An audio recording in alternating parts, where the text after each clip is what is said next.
Hello and welcome everybody to Unganked. This is Jonathan and tonight I'm playing Gwent. If you don't know it, Gwent is a trading card game based in the Witcher universe. To my shame, I have not played anything but a bit of the Witcher 1, but I kind of like the universe. It's a bit grim and dark, and you can actually really feel that in the card game. So I'm just going to start some kind of multiplayer game with a deck that I'm a bit confident with. It's basically a White Walker slash Nazgul dude. All the people who actually know the lore can slam me in the comments. I'm looking forward to that. Right, so I have to mention that this game is currently closed beta. So if there are any bugs or anything, the developers specifically say on the loading screen, hey, if you share videos about this, we love you to do that, but please mention it's in the closed beta. So people don't think it's the final game. Even though I have to say it looks really beautiful. The card art is beautiful. And yeah, the complexity actually isn't too high. It's fairly simple to pick up, and it's quite a bit like Magic. What makes it different than like, what should we say, Hearthstone or Duelist or Scrolls is that you don't have a hero to kill, but actually it's about how many points you have. So one game has 3 rounds, and you can actually tactically kind of card starve your opponent. So if they have to spend a lot of cards getting the same points as you, and then you pass, so you say, I will play no more cards this round, that can actually rob them of cards they actually would have needed on the next round in order to win. So you have to win 2 out of 3. And yeah, it's a fun game. I can really recommend it. And basically a lot of the gameplay goes for these combos. So you play something and then you play something that makes that better. And you have 3 different rows. So you have like the melee row, the ranged, and the catapult row. And yeah, basically you just slam stuff down on the board. You need to have your number bigger than your enemies, and that's about it. So yeah, he has revealed some of my cards. I bet that's with this guy. Yeah. Oh, and then you have a hero ability. I can spawn a minion and he can look at 3 random cards in my hand. So that's actually a little bit inconvenient. Just gonna play this dude. So I think what he's making me do now is, oh no, he actually wants to catch up in points. Is to make me play a lot of cards so I can't win the next round. But maybe that's not what he's doing at all. Onkel Schmier, that sounds like a German name. Okay, so there's 7, 7, 8, but this one probably isn't affected by the weather effect. If I would play the fog, which would make them all 1s. So he would lose 12, but I would lose the same. So I'm not going to do that. What I could do is to damage all of them. Yeah. Or, no, that wouldn't get me above that. I'll just damage them. There we go. And that gets me ahead in points. So yeah, there's different weather effects that basically debilitate a row, which can be inconvenient. If, for example, I choose to put all my minions in one row, and then that row is hit by a weather effect, and there is no immunity to that, that's a pretty bad thing. So yeah, I'm gonna try to not do that. Emphasis on try, because who knows what the cards hold for me. This is very inconvenient. I really don't want to play anything, but I'm gonna do it anyways. Because I'm already ahead in points, and I think he's kind of waiting to see if I will throw a lot more cards at it. Because as you can see, he has 6 cards in his hand. I have 5. That's, by the way, including the hero power. Yeah, I don't know if I want to counter that.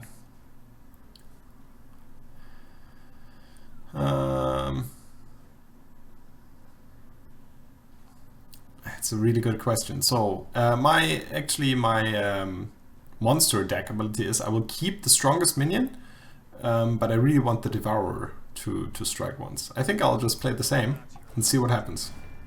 How far we can take this. Because I get to keep the strongest minion from the board, also when I lose. And usually you need a special resilience type of card to do that. So basically I should be easier off on the next rounds. So as you can see, I have half a crown now. Oh, and I get to keep this one? That's not very good, is it? So I have half a crown if I get the next half. So if I win this round, I'm golden. This is like nothing at all. Huh, huh.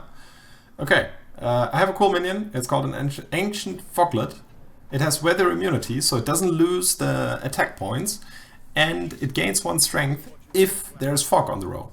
Also, all of these guys are spawned when there's fog, so I'm just gonna play the fog card and go like, this one will get stronger every time now. Every one of my turns, it's gonna be like, what? One more. Right.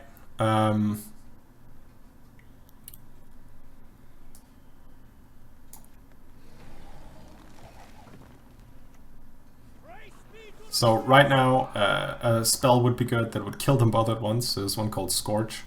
Also a weather effect that would debilitate them would be great. But I have none of that, but I have to win this round. Or, no, I don't have to. But if I win this round, it's all done. So I don't have to worry about the next one, basically. But frequently it can actually be a good idea to give your opponent the round if they have spent a lot of cards. And if it would cost you far more cards to get ahead of them. So yeah. But he's got 14 on his hand. I think I'm actually just gonna pass and say I forfeit. Let him have this one. And then in the next one I get this one, this one, this one. I get to keep this or this, I guess. Okay, so I get to keep that one, which is nice. He doesn't get to keep anything, but he draws a new card, as do I. So I'm hoping, because I see he has revealed a lot of his cards, so a lot of these are ranged. So I'll put the remove 3 strength from that row in as the last one. And he scorched away my beautiful, beautiful minion.